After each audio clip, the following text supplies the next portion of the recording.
توبہ آدم علیہ السلام بشفاعت محمد مصطفیٰ صلی اللہ علیہ وسلم کے قبول ہوئی۔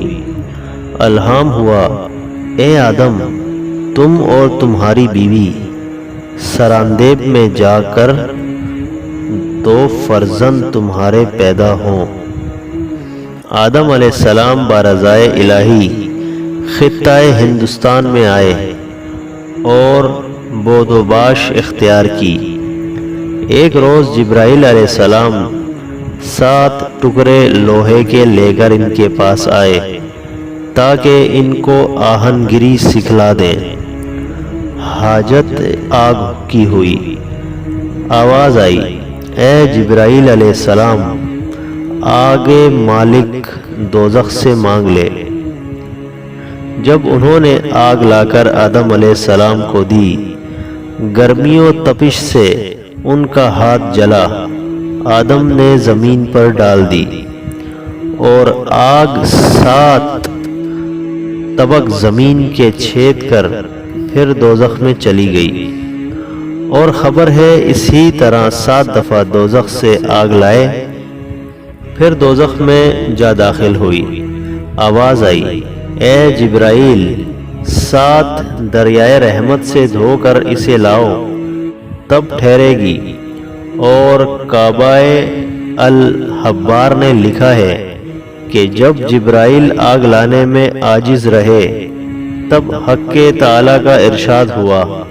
آدم علیہ السلام کو انہوں نے پتھر سے چکمکاک جھاڑ کر آگ نکال لی، اور جبرائیل علیہ السلام نے ان کو آہن گھری سکھلائی اور آلات کھیتی کرنے کے درست طریقے۔ جبرائیل علیہ السلام نے ایک جوڑا بہشت سے لا دیا، اور بعض نے کہا ہے 2 گائیں عین البقر سے لا دی، اور ایک مشت گندم بہشت سے لا دیا، اور اپنے ہاتھ سے ذرات کر کے اس سے اپنی غذا حاصل کر۔ تب آدم علیہ السلام نے وہ دانہ زمین پر چھڑک دیا، اور ہل جوتا جب بیل کج چلنے لگا تب حضرت آدم علیہ السلام نے اس پر ایک لکڑی ماری۔ بیل نے کہا، اے آدم، مجھ کو تو کیوں مارتا ہے؟ اگر تجھے عقل ہوتی تو اس دنیا میں نہ پھنستا۔ آدم علیہ السلام نے اس کی بات کو سن کر غصہ کیا، اس بیل کو چھوڑ دیا اور خود وہاں سے چل دیے۔ پھر حضرت جبرائیل علیہ السلام حضرت آدم علیہ السلام کے پاس آئے اور کہا کہ تم کہاں جا رہے ہو؟ حضرت آدم علیہ السلام نے کہا کہ بیل نے مجھے سرزنش کی ہے۔ حضرت جبرائیل علیہ السلام نے فرمایا کہ جو شخص اللہ تعالیٰ کی نافرمانی کرے گا وہ رنج میں گرفتار رہے گا۔ اب تم کو رنج و عذاب برداشت کرنا ہے، تبھی نعمت کھاؤ گے۔ پھر حضرت آدم علیہ السلام نے دوسری دفعہ ہل جوتنا شروع کیا، پھر بیل کجی کرنے لگا۔ پالان گردن، جس کو ہندی زبان میں جولا کہتے ہیں، نیچے کر لیا اور کھڑا ہو گیا۔ پھر حضرت آدم علیہ السلام نے اس کی لکڑی ماری، تب بیل نے روح بسوئے آسمان کیا اور رویا۔ پھر آدم علیہ السلام نے اس کو دک ہو کر چھوڑ دیا اور چلے گئے۔ پھر جبرائیل علیہ السلام تشریف لائے اور کہا کہ کہاں جاتے ہو؟ وہ بولے کہ بیل نے آزادر ہو کر اللہ کی درگاہ میں عرض کیا۔ حضرت جبرائیل علیہ السلام نے کہا، اللہ تعالیٰ نے تم کو سلام کہا اور فرمایا کہ تم نے بہشت میں بھی ایسا ہی کیا تھا، اب اس وقت تم پر اذیت ہوگی۔ اگر تم بیل پر سختی کرو گے تو پھر درست نہ ہوگا۔ تم جلد جاؤ، اپنے کام میں مصروف رہو، میں بیلوں کی زبان پر مہر کر دوں گا تاکہ وہ بات نہ کر سکیں۔ تب اچھی طرح ان سے کام لو، پھر آدم علیہ السلام کھیتی کرنے میں مشغول ہوئے، زمین پر گھیوں بکھیرا، وہ بار لایا اور پختہ ہو کر کاٹ لیا، یہ سب 7 گھڑی میں تیار ہو گیا۔ زمین نے کہا اے آدم مجھے معاف رکھو کہ میں ضعیف ہوں، ورنہ اس سے بھی جلدی تم کو گھیوں دیتی۔ آدم نے جب گھیوں کو مل کر صاف کر کے کھانا چاہا تب جبرائیل علیہ السلام نے فرمایا کہ اول گھیوں کو پیس پانی کے ساتھ خمیر کر کے آگ میں سینک۔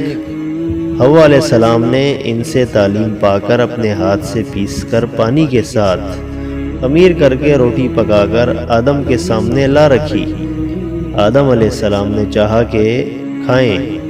جبرائیل علیہ السلام نے فرمایا کہ ذرا تامل کیجئے، آفتاب غروب ہونے دو کیونکہ تم روزے دار ہو۔ جب شام ہوئی آدم اور حوا علیہ السلام نے ساتھ مل کر روٹی کھائی۔ پھر دوسرے روز جب اشتہا کھانے کی ہوئی تو آدم علیہ السلام نے دیکھا کہ ایک خال سیاہ سینے پر میرے نمودار ہے اور جلدی بڑھ گیا، یہاں تک کہ ہفتہ اندام ان کے سیاہ رنگ ہوئے، اور وہ ڈرے ہوئے معلوم کیا کہ شاید مجھے دوسری ذلت آ گئی۔ جبریل علیہ السلام نے فرمایا اے آدم روزہ رکھ، آج مت کچھ کھانا، تیرے بدن کی سیاہی مٹ جائے۔ آدم اس دن کھانا نہیں کھایا، روزہ رکھا اور کچھ بدن ان کا سفیدی پر آیا۔ پھر دوسرے دن جبرائیل علیہ السلام تشریف لائے اور کہا تم 2 روز روزے رکھو تو اللہ تعالیٰ تم کو شفائے کامل بخشے، اور ان روزوں کا نام ایام بیض ہے کہ 13ویں اور 14ویں 15ویں تاریخ ہر مہینے کی آدم علیہ السلام پر اللہ تعالیٰ نے فرض کیے تھے، اور اس زمانے سے لے کر حضرت موسیٰ علیہ السلام کے زمانے تک اس پر عمل ہوتا رہا۔ بس جب حضرت آدم علیہ السلام نے خطہ ہندوستان میں آ کر مسکن کیا تو حوا علیہ السلام حاملہ ہو گئی اور ایک بیٹا اور ایک بیٹی جنی۔ بیٹے کا نام قابیل اور بیٹی کا نام اکلیمہ رکھا، وہ نہایت خوبصورت تھی۔ پھر حوا علیہ السلام حاملہ ہو گئی اور ایک بیٹا اور ایک بیٹی جنی۔ بیٹے کا نام حابیل اور بیٹی کا نام غزہ رکھا، مگر یہ خوبصورت نہ تھی۔ مروی ہے کہ حوا علیہ السلام 120 بار حاملہ ہوئی، ہر دفعہ ایک بیٹا اور ایک بیٹی جنتی، اور دوسری روایت یہ ہے کہ 180 بار جنی۔ اور روایت کی گئی کہ قابیل ماں کے پیٹ میں بہشت میں تھے، پیدائش ان کی دنیا میں ہوئی اس واسطے کہ بہشت جائے پاک ہے نہ کہ جائے آلودگی خون کی۔ جب حابیل اور قابیل دونوں بڑے ہوئے تب جبرائیل علیہ السلام تشریف لائے اور آدم علیہ السلام سے کہا کہ اللہ تعالیٰ نے تم پر سلام بھیجا اور کہا ہے کہ دونوں بھائیوں کو دونوں بہنوں کے ساتھ، یعنی قابیل کی بہن کو حابیل کے ساتھ اور حابیل کی بہن کو قابیل کے ساتھ شادی کر دو۔ تب انہوں نے حال شادی کا اپنے دونوں بیٹوں کو بلا کر کہہ دیا۔ اس بات کو سن کر قابیل نے انکار کیا اور کہا میری بہن اکلیمہ صاحب جمال ہے، میں اس کو نہیں دوں گا۔ آدم نے کہا یہ اللہ تعالیٰ کا حکم ہے، تو مان لے۔ اس نے کہا نہیں، مگر تم حابیل کو دوست رکھتے ہو، اور یہ سبب دوستی کہ تم کہتے ہو کہ پہلے جس نے عدول حکمی اپنے ماں باپ کی وہ قابیل ہی تھا۔ آخر آدم علیہ السلام نے جب حکم اللہ کے قابیل کی بہن کی شادی حابیل کے ساتھ اور حابیل کی بہن کی شادی قابیل کے ساتھ کر دی، بعد اس کے قابیل نے حسد سے حابیل کو کہا کہ میری بہن اکلیمہ کو طلاق دے تو میں اپنی خدمت میں رکھوں گا۔ حابیل نے کہا یہ میری بیوی ہے، میرے باپ نے اس کی شادی کر دی ہے، میں ہرگز اپنے والد کا حکم رد نہیں کروں گا اور اللہ کا حکم بجا رکھوں گا۔ آدم علیہ السلام نے جب یہ ماجرا سنا، واسطن تشفع خاطر دونوں بیٹوں کے یہ انصاف کر کے فرمایا کہ دونوں بھائی کو کوہ منا پر قربانی دینا ہوگی۔ جس کی قربانی اللہ کی درگاہ میں مقبول ہوگی اس کی بیوی اکلیمہ ہوگی۔ بس دونوں بیٹوں نے حسب حکم باپ کی کئی بکریاں لا کر ذبح کر کے کوہ منا پر رکھ دی۔ مصداق اس آیت کے اور سنا ان کو کہ تحقیق احوال آدم کے بیٹوں کا جب نظر مانی دونوں نے کچھ نظر پھر قبول ہوئی ایک سے اور نہ قبول ہوئی دوسرے سے۔ غرض دونوں بھائیوں نے قربانی کوہ منا پر رکھ کر دعا مانگی کہ یا الہی قربانی ہماری قبول کر۔ وہیں آتش بے دو مثال سیمرخ نے آ کر قربانی حابیل کی جلا دی اور قربانی قابیل کی قبول نہ ہوئی۔ تب قابیل حابیل سے بولا جیسا کہ حق تعالیٰ نے فرمایا۔ قابیل نے حابیل کو کہا میں تجھ کو مار ڈالوں گا کہ قربانی تیری قبول ہوئی۔ حابیل نے کہا، حابیل بولا کہ اللہ تعالیٰ نے قربانی قبول کرتا ہے پرہیزگاروں کی۔ اگر تو ہاتھ چلائے گا مجھے مارنے کے لیے تو میں ہاتھ نہیں چلاؤں گا تجھے مارنے کے لیے۔ میں ڈرتا ہوں اللہ تعالیٰ سے جو صاحب ہے سارے جہاں کا۔ اب وہ کوہ منا حاجیوں کا محل مانا جاتا ہے۔ قربانی اب تک اسی جگہ پر ہوتی ہے۔ آدم کے زمانے میں کوہ آتش حاکم تھی اور جو کہ انصاف کے واسطے اس پر رکھ دیتے غیب سے آگ آ کر اسے جلا دیتی اور اللہ کی درگاہ میں وہ مقبول ہوتی۔ اور حضرت نوح علیہ السلام کے ایام میں حاکم میں کشتی تھی، اس میں جھوٹ سچ معلوم ہوتا تھا۔ جو شخص ہاتھ اس پر رکھ دیتا متخاصمین میں سے اگر کشتی ساکن رہتی تو وہ شخص سچا ہوتا اور اگر ہلتی تو دروغ گو ہوتا۔ اور حضرت یوسف علیہ السلام کے زمانے میں حاکم سا تھا جو اس وقت ہاتھ رکھتا اگر آواز نکلتی تو وہ جھوٹا ٹھہراتا اور اگر آواز نہ نکلتی تو وہ شخص سچا ہوتا۔ حضرت داؤد علیہ السلام کے وقت میں حاکم زنجیر تھی، آسمان سے لٹکتی ہوئی۔ جو مختصمین میں سے اس پر ہاتھ ڈالتا وہ زنجیر اس کے ہاتھ میں آ جاتی تو وہ راست گو ہوتا اور اگر نہ آتی تو وہ جھوٹا ٹھہرتا۔ حضرت سلمان علیہ السلام کے عہد میں حاکم سراخ سومنا تھا۔ متعصمین میں سے جو پاؤں اس میں ڈالتے اگر پاؤں ان میں نہ اٹکتا تو وہ شخص سچا ہوتا اور اگر پھنس جاتا تو وہ دروغ گو ٹھہرتا۔ اور حضرت زکریا کے زمانے میں کلم آہنی تھا۔ کلم کو حکم ہوتا کہ اپنا نام لکھ کر پانی میں ڈال دو۔ اگر وہ پانی پر تیرتا تو آدمی سچا ہوتا، اگر ڈوب جاتا تو وہ جھوٹا ٹھہرتا۔ اور جب حضرت محمد صلی اللہ علیہ وسلم کا وقت پہنچا تب حق تعالیٰ نے ان سب احکام گزشتہ کو منسوخ کر کے گواہوں پر رکھا اور حضرت صلی اللہ علیہ وسلم کو فرمایا، اے محمد جھوٹے اور سچوں کو میں خوب جانتا ہوں۔ جو سچا ہوگا اس کو جزائے نیک ملے گی اور جو ڈب ہوگا کاذب ہوگا اس کے بدلے میں مصادق اس آیت کے یہ بدلہ ہے پورا جو عمل کرتے ہیں دنیا میں۔ بس حاصل کلام حابیل و قابیل دونوں بھائی کوہ منا پر قربانی دے کر باپ کے پاس آئے۔ آدم علیہ السلام نے فرمایا، اے قابیل تیری بہن اکلیمہ اب حابیل پر حلال ہوئی اور تجھ پر حرام۔ قابیل اس بات کو سن کر اس کو مار ڈالنے کی تدبیر میں رہا اور وقت فرصت پر نگاہ رکھتا تھا کہ کیوں کر اس کو دفع کریں، اور اس زمانے تک کسی نے کسی کی خون ریزی نہیں کی تھی مگر قابیل نے حابیل کو ناحق مارا تھا۔ ایک روز قابیل نے حابیل سے کہا کہ میں تجھے مار ڈالوں گا اس واسطے کہ تیرے سب فرزند کہیں گے کہ قربانی ہمارے باپ کی قبول ہوئی تمہارے باپ کی نہیں۔ حابیل نے کہا، اے بھائی اس میں میری کیا تقصیر ہے؟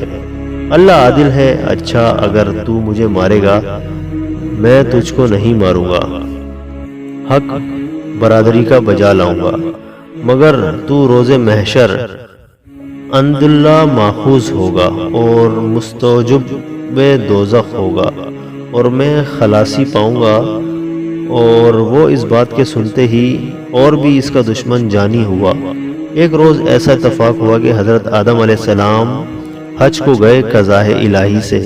ایک روز قابل نے حابیل کی بکری کے خانے کے پاس جا کر دیکھا اور وہ منگل کا دن تھا کہ حابیل اس میں سوتا ہے۔ اس میں مترد ہوا کہ اس کو کس طرح سے مار ڈالوں۔ قضاء الہی سے گریز نہ تھا۔ اس وقت شیطان بصورت ایک شخص کے ایک سانپ ہاتھ میں لے کر سامنے قابیل کے آ کر ایک پتھر پر زمین سے اٹھا کر سانپ پر مارا۔ سانپ مر گیا اور وہاں سے غائب ہو گیا۔ تب قابیل نے ابلیس لعین سے تعلیم پا کر ایک پتھر زمین سے اٹھا کر حابیل کے سر پر مارا۔ حابیل مر گیا اور وہ مردود خدا کی درگاہ میں عاصی و کافر ہوا۔ بعد میں گدھ اس پر آ گرے۔ قابیل مرتد ہوا۔ اس کو کیا کرنا چاہیے؟ آخر اس کی لاش کو کندھے پر لاد کر کے عالم کے پھیرنے لگا۔ جس زمین پر لہو اس کا گرا زمین شور ہو گئی۔ بس اللہ تعالیٰ کو منظور نہ تھا کہ اپنے دوست کی نصیحت کرے۔ تب کوے کو بھیجا جیسا کہ اللہ جل شانہ نے فرمایا۔ پھر بھیجا اللہ تعالیٰ نے ایک کوا کرید تاز زمین کو اس کو دکھاوے کہ کس طرح چھپاتا ہے میت اپنے بھائی کی۔ خلاصہ یہ ہے کہ دو کوے اللہ تعالیٰ نے بھیجے، وہ دونوں آپس میں لڑے، ایک نے دوسرے کو مار ڈالا۔ بعد میں اپنے چنگل و منکار سے زمین کو کھود کر قبر کی مثال بنا کر اس میں کوے کو گاڑ کر چلا گیا۔ بس قابیل نے کہا۔ قابیل بولا، اے خرابی، مجھ سے اتنا نہ ہو سکا کہ ہو جاؤں برابر اس کوے کے کہ میں چھپاؤں عیب اپنے بھائی کا، پھر لگا پچھتانے۔ سورہ مائدہ میں تفسیر میں لکھا ہے کہ اس نے پہلے کوئی انسان نہیں مارا تھا، کوئی انسان پہلے نہیں مرا تھا کہ جس سے معلوم ہوتا کہ مردے کو بدن کو کیا کرنا چاہیے۔ قابیل حابیل کو مار کر ڈرا تھا اس کا بدن پڑا رہے گا تو لوگ دیکھیں گے، مجھ کو پکڑیں گے، تب اس کو ماند پشتارے کے باندھ کر لے گئی روز لے کر۔ پھر آخر اللہ تعالیٰ نے ایک کوے کو بھیجا، اس نے اس کو دکھا کر زمین کرید کر دوسرے مردہ کوے کو دفن کیا۔ اس نے دفن کرنے کے طور طریقے دیکھے اور بھائی کی خیر خواہی اور دوسرے کے حق میں دیکھی، تب وہ اپنی جمالی سے پشیمان ہوا۔ اس نے کوے کو حال دیکھ کر قبر کھودی اور حابیل کو دفن کیا اور بعد وہ جانے کا مقصد کیا۔ اس وقت جناب باری تعالیٰ سے آواز آئی، اے زمین قابیل کو داب لے۔ تب حکم الہی سے زمین نے اس کو زانوں تک داب لیا۔ جب قابیل نے روح بسوئے آسمان کیا اور کہا، خدایا ابلیس بھی تیری درگاہ میں مردود ہے، اس کو بھی زمین داب لیتی۔ آواز آئی، معلوم ابلیس نے اپنے بھائی کی خون ریزی نہیں کی تھی۔ وہ پھر بولا، خدایا میرا باپ بھی گندم کھا کے عاصی ہوا تھا، اس کو بھی زمین میں دفن کر دیتے۔ پھر جناب باری سے اس پر عتاب ہوا، اے مردود، تیرے باپ نے قطعاً صلہ رحم کب کیا جیسا کہ تو نے کیا۔ پھر قابیل کو سینے تک زمین نے دبا لیا۔ جب اس نے کہا، یا رب، قسم ہے تیری، میں نے اپنے باپ سے سنا کہ میری توبہ اس کلمے کی برکت سے قبول ہوئی جو میں نے عرش پر دیکھا تھا، لا الہ الا اللہ محمد رسول اللہ۔ اس کلمے کی برکت سے میرے گناہ بخش دے۔ پھر علی سے ایک زمین اس کو چھوڑ دے۔ تب اس نے چھوڑ دیا۔ بعد اس کے اللہ تعالیٰ نے ایک فرشتے کو سوار کی صورت پر قابیل کے پاس بھیجا۔ اس نے اس کو نیزے سے مارا۔ پھر اللہ جل شانہ نے اس کو زندہ کیا، پھر مارا، پھر زندہ کیا۔ اسی طرح حال اس کا روز قیامت تک رہے گا۔